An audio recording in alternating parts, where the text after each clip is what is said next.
All right, so I wrote this down for you, but I'll go ahead and say it as well. In this section of the book, in section 1.3, we're doing a lot of plugging and guessing. And we're doing that, hopefully, to help you understand what limits are really about. Please don't think that's how you do it. We're not going to keep doing that. We're going to develop rigorous techniques to compute these. But in an effort to help us understand what's happening and what we're actually doing when we compute limits, I want to run 3 examples with you. So these are the 3 that we're going to do. I'm going to switch the screen to Mathematica. I've got them typed in, and we'll play around with them and see if we can figure out by guessing their limits and what's going on. All right, so let's play with some of these functions. I've gone ahead and typed them in. I've run them all. I'll run them again just to make sure Mathematica knows what we're talking about. So let's study f. We're interested in the behavior of f around 0. So just for kicks, let's see what f of 0 is. It blows up. It doesn't like it. Now we can do f of, let's say, 0.1. And we get 0.002, so pretty small. I'm going to go ahead and switch to decimal form. And I don't know, we'll carry 40 digits. That's what we need. Okay, now we're just going to get closer and closer and closer to 0. And as I plug in things close to 0, my output is closer and closer to 0. So it looks like the limit of this function as t goes to 0 is 0. We can, of course, keep playing with that, but that's the sense that we get. Wow, we went a little too far that time. Maybe we'll say, let's say 50 digits. It still doesn't like it. So yeah, at some point, Mathematica can't quite tell the difference anymore. All right, so that's the first one. The second one, g, we're interested in the limit as x goes to 0 of sine x over x. Again, just to show you, g of 0 is undefined, but now we can plug in g of 0.1, and we get 0.99, okay?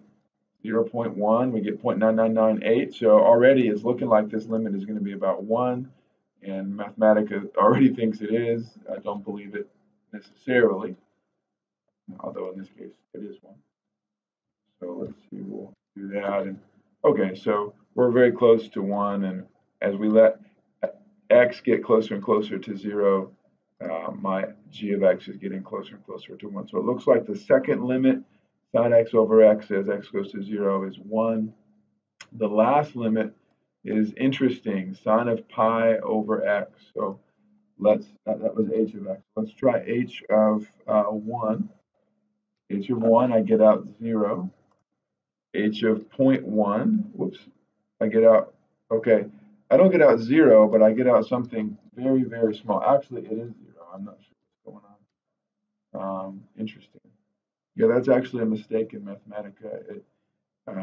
H of 0.1 should be 0. Let's see what happens if we ask it to carry 30 digits. We'll switch to decimal form. Yeah, oops, too many brackets here. Okay, so interesting. Let's do 0.0. Very, very tiny. 0.00. Very, very tiny. 0.000. Very, very tiny. So everything is very close to 0 as I'm letting x go to 0. My outputs are all very tiny. But now here's what's weird. Okay, instead of plugging in 1 over 10, 1 over 100, 1 over 1,000, I'm going to plug in something different. I'm going to plug in 2 over 5, and I get out 1. Then I'm going to do 2 over 25. That's really small. I get out 1. Then I'm going to do 2 over 125. I get out 1, so on and so forth. So this is a really tiny number, and it's not anywhere near 0. It's 1. And so it kind of begs the question of what is going on. So let's switch the screen. Actually, usually Mathematica is top of the line, but I actually found GeoGebra to be a little bit better software for this case. So there's a graph of this function. And if we zoom in, try not to let yourself get sick, because if we zoom in, we realize that this function is bouncing back and forth between -1 and 1 infinitely many times. And so this is where plugging in numbers is rather dangerous, because we just happened to plug in numbers that were all falling right along 0 on both sides of 0. And then we plug in other numbers getting close to 0 and we hit 1. We could have also hit -1 as well. So we'll switch back to the screen and write all this down and then wrap this up. So as we saw in Mathematica, the first limit looks like it should be 1/4. The second limit should be 1, and the third limit looks like it doesn't exist. And we'll learn in future sections how to actually compute these and know that we're getting the right answer.